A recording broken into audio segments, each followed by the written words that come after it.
Pebbles Gujarati. એકલવ્યનું સમર્પણ. એકલવ્ય એક જુવાન છોકરો હતો. એ એના કોમ સાથે જંગલની અંદર રહેતો હતો. એનું એક જ ધ્યેય હતું. એને આ દુનિયાનો સૌથી સક્ષમ ધનુર્ધારી બનવું હતું.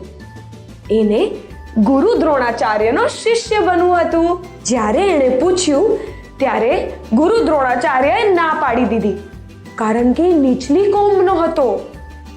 તે છતાંય એકલવ્યએ ગુરુની એક મૂર્તિ બનાવી અને એની સામે જ ધનુર્વિદ્યાનો અભ્યાસ કરવા લાગ્યો. જોતાની સાથે જ એક સક્ષમ ધનુર્ધારી બની ગયો. એક દિવસ ગુરુ દ્રોણાચાર્યને આ વાતની ખબર પડી. એ બહુ જ ડરી ગયા. એમને થયું કે એક નીચલી કોમનો છોકરો એમના સર્વશ્રેષ્ઠ શિષ્ય અર્જુન કરતા આગળ કઈ રીતે વધી શકે. એટલે જ ગુરુ દ્રોણાચાર્યએ એકલવ્યને એમની પાસે બોલાવ્યો અને કહ્યું કે ગુરુ દક્ષિણા તરીકે ડાબા હાથનો અંગૂઠો કાપીને આપે. એક પણ વાર વિચાર્યા વગર એકલવ્યએ પોતાના અંગૂઠાનું બલિદાન આપી દીધું અને ગુરુની ઈચ્છા પૂરી કરી.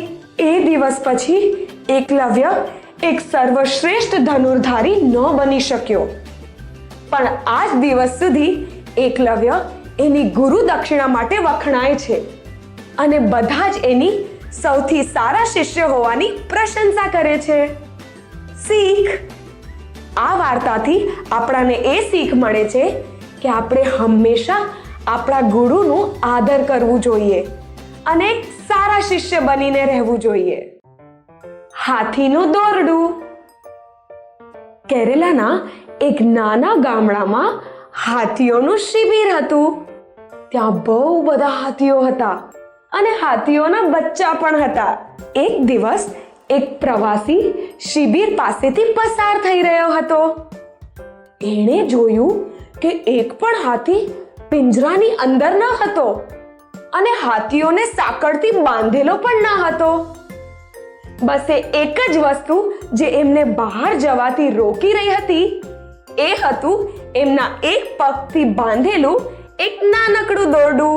આ જોઈને એ વિચારમાં પડી ગયો કે કેમ હાથીઓ દોરડું તોડીને બહાર ભાગતા નથી. આ કરવું એ લોકો માટે બહુ જ સહેલું છે, પણ એ લોકો પ્રયાસ પણ નથી કરી રહ્યા. ઉત્સુક થઈને એણે ત્યાં ઊભેલા એક ઉસ્તાદને પૂછ્યું કે કેમ આ હાથીઓ બહાર ભાગવાનો પ્રયાસ નથી કરી રહ્યા. ત્યારે ઉસ્તાદે જવાબ આપ્યો, જ્યારે હાથીઓ નાના અને જુવાન હોય છે ત્યારે એ જ માપનું નાનું દોરડું એ લોકોને બાંધવામાં આવે છે અને એ જ નાનું દોરડું એ ઉંમરમાં એના માટે પૂરતું હોય છે. અને જ્યારે હાથીઓ મોટા થાય છે ત્યારે એ ધારી લેતા હોય છે કે નાનપણની બાંધેલી એ દોરી આજે બી એ લોકો તોડી નહીં શકે અને એટલે જ એ ક્યારે પ્રયાસ પણ નથી કરતા. શીખ. આ વાર્તાથી આપણને એ શીખ મળે છે કે આપણે હંમેશા પ્રયાસ કરતા રહેવું જોઈએ, ક્યારે હાર ન માનવી જોઈએ. એક આંધળી છોકરી. એક નાના શહેરમાં એક સુંદર છોકરી રહેતી હતી. એ છોકરી આંધળી હતી એટલે એ ખૂબ દુખી હતી. એનો એક પ્રેમાળ પ્રેમી હતો. એ પ્રેમી એને ખૂબ જ પ્રેમ કરતો હતો અને એની ખૂબ ધ્યાન પણ રાખતો હતો. એક દિવસ છોકરીએ પ્રેમીને કહ્યું કે જો હું આ દુનિયા જોઈ શકતી હોત તો હું તારી સાથે લગ્ન કરી લેત. આ વાત સાંભળીને પ્રેમીને છોકરી પર બહુ જ દયા આવી. એક દિવસ કોઈકે છોકરીને પોતાની આંખો દાન કરી નાખી.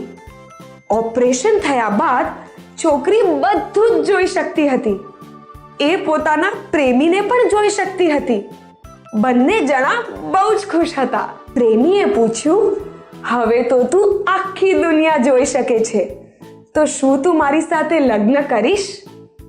પણ જ્યારે છોકરીએ જોયું કે છોકરો જોઈ નથી શકતો ત્યારે એણે આશ્ચર્ય થયો. એટલે એણે છોકરાને ના પાડી દીધી. છોકરો બિચારો ઉદાસ થઈને ત્યાંથી જતો રહ્યો. થોડા દિવસો પછી છોકરાએ છોકરીને પત્ર લખ્યો અને એમાં કહ્યું, હંમેશા ખુશ રહેજે અને મારી આંખોનું ધ્યાન રાખજે. આ પત્ર વાંચીને છોકરી સ્તબ્ધ હતી. શીખ.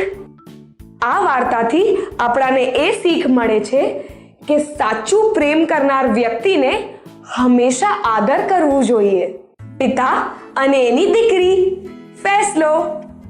એક દિવસ એક પિતા અને એની દીકરી પાર્કમાં રમી રહ્યા હતા. અચાનક દીકરીની નજર એક સફરજન વેચનાર પર પડી. એણે એના પિતાને સફરજન ખરીદવા માટે આગ્રહ કર્યો. પિતા પાસે વધારે પૈસા ન હતા, પણ 2 સફરજન ખરીદી શકે એટલા પૈસા તો હતા. એટલે પિતાએ 2 સફરજન ખરીદી આપ્યા. દીકરીએ બંને હાથમાં એક સફરજન પકડ્યું હતું. પિતાએ દીકરી પાસેથી 1 સફરજન માંગ્યું. આ સાંભળીને દીકરીએ તરત જ એક હાથના સફરજનમાંથી બટકું ભરી લીધું. પિતા કઈ વધારે પૂછી શકે એના પહેલા દીકરીએ તરત જ બીજા સફરજનમાંથી પણ બટકું ભરી લીધું. આ જોઈને પિતા એકદમ અચંબિત રહી ગયા. એમને લાગ્યું કે ક્યાંક એમની દીકરીને ઉછેરવામાં એમની કોઈ ભૂલ તો નથી થઈ ગઈ ને. એમની દીકરી આટલી લાલચી કઈ રીતે થઈ ગઈ?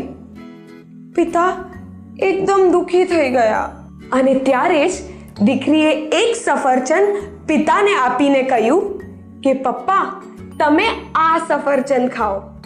આ સફરજન વધારે રસીલું અને મીઠું છે. પિતા આશ્ચર્યચકિત થઈ ગયા. એમને ખરાબ લાગ્યું કે એમણે આટલું જલ્દી પોતાની દીકરી માટે ખોટી ધારણા બાંધી લીધી. પણ પોતાની દીકરીની લાગણી જોઈને પપ્પા એકદમ ખુશ થઈ ગયા. શીખ.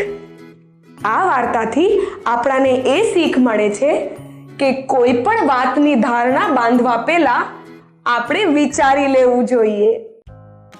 લાલચી સિંહ. એક જંગલમાં બહુ બધા પ્રાણી રહેતા હતા. એમાંથી એક પ્રાણી હતો સિંહ. પણ એ સિંહ બહુ જ લાલચી હતો. એક ખરાબ બપોરે એને બહુ જ ભૂખ લાગી અને એ જમવાનું ગોતવા માટે અહીંયા ત્યાં જંગલમાં ફરવા લાગ્યો. ઘણી વાર સુધી શોધ્યા પછી છેવટે સિંહને એક નાનું શું સસલું દેખાણું. એ સસલા પાછળ ભાગ્યો અને એને પકડી લીધો. સસલાને જોઈને એને થયું કે આ સસલો તો બહુ નાનો છે. હું આને ખાઈને મારું પેટ કઈ રીતે ભરીશ? સિંહ સસલાને ખાવા જ જતો હતો કે ત્યાં જ એને એક હરણ દેખાણું. એ હરણને જોઈને ખૂબ લાલચી થઈ ગયો.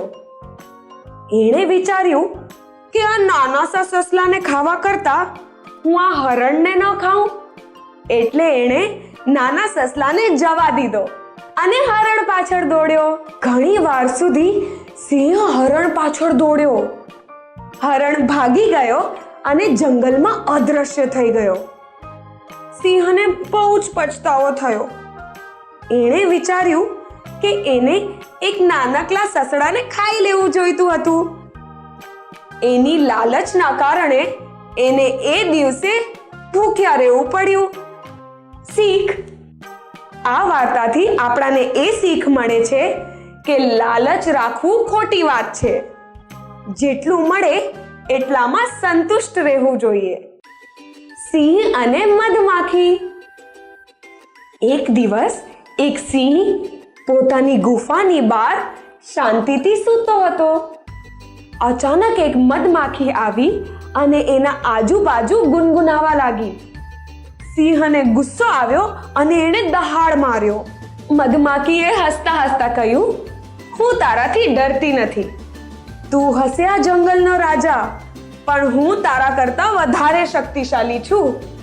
જો તને મારી શક્તિ પર વિશ્વાસ ના હોય તો ચાલ લડી લઈએ અને જોઈએ કોણ જીતે છે. સિંહ લડવા માટે તૈયાર થઈ ગયો. એકાએક જ મધુમક્ખીએ સિંહના નાક પર ડંખ માર્યો. સિંહ મધુમાખીને મારવા માટે પંજો આગળ કર્યો, પણ એ પોતાને જખમી કરી બેઠો. છેવટે સિંહે હાર માની લીધી. મધમાખી ખુશ થઈને અહીંયા ત્યાં ઉડવા લાગી અને અચાનક જ એક કરોડિયાને જાળાને ન જોતા એમાં ફસાઈ ગઈ. ત્યાં એક કરોડિયો આવ્યો અને મધમાખી પર હુમલો બોલ્યો. એણે મધમાખીને માર્યો અને છેવટે એને ખાઈ ગયો. આ વિચારવા વાળી વાત છે કે એક મધમાખી જેને સિંહને હરાવ્યો એ પોતે જ એક કરોડિયાથી હારી ગઈ જે એનાથી નાનું હતું. શીખ. આ વાર્તાથી આપણાને એ શીખ મળે છે કે ખોટું ઘમંડ અને લાપરવાહી બંને આપણી માટે હાનિકારક છે. સિપાહી અને એનો ઘોડો. એકવાર એક સિપાહીને ઘોડો આપવામાં આવ્યો હતો. એ બહુ જ ખુશ હતો. એ ઘોડાનું ખૂબ જ ધ્યાન રાખતો હતો. એ ઘોડાને ઘાસ અને મકાઈ પણ ખાવા માટે આપતો હતો. યુદ્ધના સમયે એ એની ખૂબ કાળજી રાખતો. એના સામે ઘોડો સિપાહીને પોતા પર એકદમ શાનથી ઉચકતો. પણ જ્યારે યુદ્ધ ખતમ થયું ત્યારે સિપાહીએ ઘોડાને દાદ આપવાનું મૂકી દીધું. એ ઘોડાનું સરખી રીતે ધ્યાન નહોતો રાખતો. એને મકાઈ અને ઘાસ પણ ખાવા નહોતો આપતો. ઘણીવાર સિપાહી ઘોડાને બજારમાં લઈ જઈને એના પર ભારી સામાન મૂકતો હતો. ઘોડો એકદમ નબળો પડી ગયો. થોડા મહિનાઓ બાદ સિપાહીને ફરી પાછું યુદ્ધમાં લડવા માટે બોલાવો આવ્યો. એ ખૂબ જ ઉત્સુક થઈ ગયો. એ તૈયાર થવા લાગ્યો. એને ઘોડા પર કાઠી મૂકી. એ જેવો ઘોડા પર બેસવા ગયો તેવો જ ઘોડો પડી ગયો. ઘોડો રડતા રડતા બોલ્યો, હવે તારે ઊભા પગે જ યુદ્ધ લડવું પડશે. જ્યારે તને મારી ગરજ નહોતી ત્યારે તે મને ધૂતકારી દીધો. તે મને ઘોડામાંથી એક ગધેડો બનાવી દીધો. હવે હું યુદ્ધ લડવા માટે સક્ષમ નથી. આ વાત સાંભળીને સિપાહીને ખૂબ જ અફસોસ થયો. એને એની ભૂલ સમજાઈ ગઈ. શીખ. આ વાર્તાથી આપણાને એ શીખ મળે છે કે જેણે આપણી મદદ કરી હોય આપણે એને હંમેશા આદર કરવું જોઈએ. પેબલ્સ ગુજરાતી.